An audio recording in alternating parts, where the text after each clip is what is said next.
Hi everyone, this is Christina and here's my overview of my task tools matrix.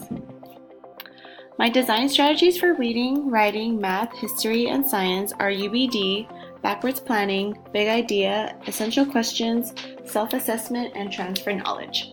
This is great to help teachers clarify learning goals, devise assessments of students' understanding, and create effective and engaging learning activities. For social skills, I would have general ed and special ed students participate in group work, and for special ed, I would want to give them step-by-step instructions to teach them how to use a communication device. Hardware for all my subjects include an interactive whiteboard, iPads, Chromebooks, tape recorder, Microsoft Office programs, tablet, and digital projector. All of these devices are somewhat already used in the classrooms and are very effective in student learning. Tools for reading include a dictionary and a C-reader pen. These will help students learn and how to pronounce and define a word they are confused with while they read. For writing, pencil grips are used to reduce fatigue and pain while the students are holding a pencil, and the graphic organizers will help them organize their thoughts as they create a story. It is also used to improve reading comprehension as well.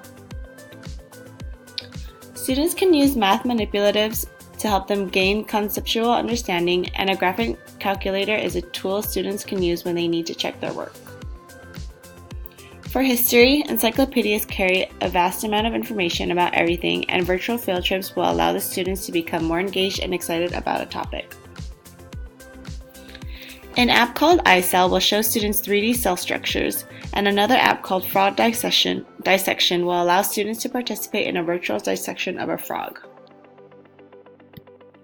For social skills, the Proloquo is a great communication device for when kiddos want to convey something, and the character emotion chart can assist students in telling teachers how they are feeling at the moment. And that is it. Thank you.